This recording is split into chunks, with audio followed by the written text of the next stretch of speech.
उरई विधानसभा में केंद्रीय विद्यालय की स्वीकृति के बाद सियासी गलियारों में श्रेय लेने की होड़ मच गई है। जालौन से समाजवादी पार्टी के सांसद नारायण दास अहिरवार ने इस उपलब्धि को अपने प्रयासों का परिणाम बताया है और सोशल मीडिया पर खुद की पीठ थपथपाई है। वहीं भारतीय जनता पार्टी के वरिष्ठ नेता और उरई सदर विधायक गौरी शंकर वर्मा ने प्रेस कॉन्फ्रेंस कर कई साल पुराने मांग पत्र दिखाते हुए ये दावा किया है कि केंद्रीय विद्यालय उनके सतत प्रयासों का नतीजा है।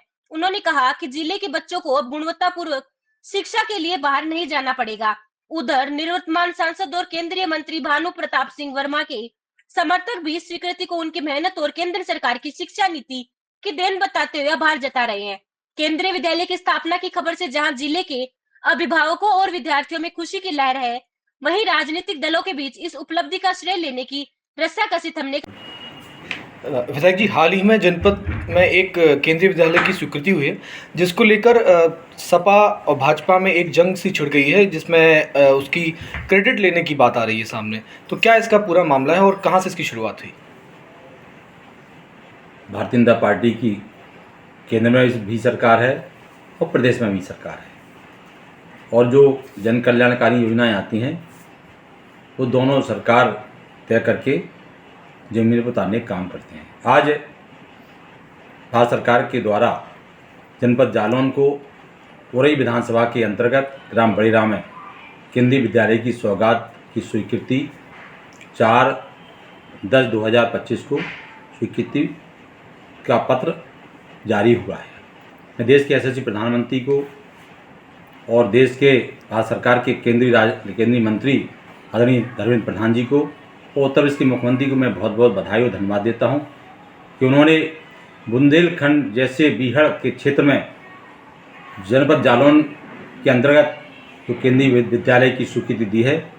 निश्चित रूप से लगातार 2017 के बाद हमारे पत्रकार भाई भी, अधिकारी गण भी इस बात से दुखी रहते थे कि हम अच्छी शिक्षा देने के लिए, अपने बच्चों को पढ़ाने के लिए अगर यहाँ केंद्रीय विद्यालय होता तो निश्चित रूप से यहाँ अच्छी शिक्षा मिल सकती थी।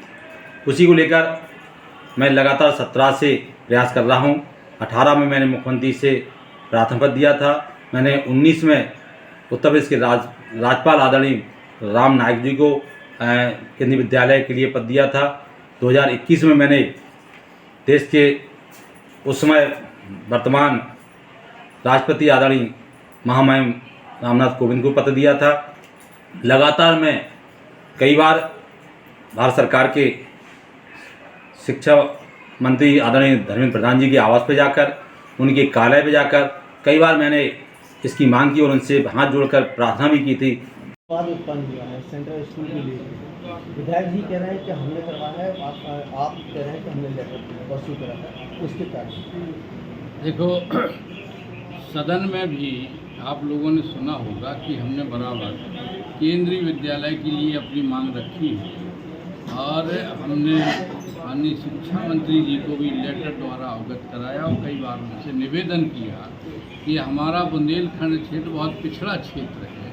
अगर वहाँ केंद्रीय विद्यालय चाहे ब्लॉक स्तर पर, तहसील स्तर पर, जिला स्तर पर खुल जाएंगे तो जो बच्चे हैं, होनहार बच्चे हैं, वो अच्छी शिक्षा के कारण पढ़ने आगे नहीं पढ़ पाते, शिक्षा से वंचित हो जाते हैं।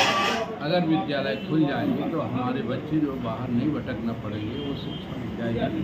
तो उन्हीं का अथक प्रयास से और हमारे डीएम साहब ने भी बड़ा सहयोग किया है, उनके प्रयास से हमें केंद्रीय विद्यालय मिला है। अब चूँकि देखो, ये राज्य सरकार का मामला नहीं, ये केंद्र सरकार का मामला है।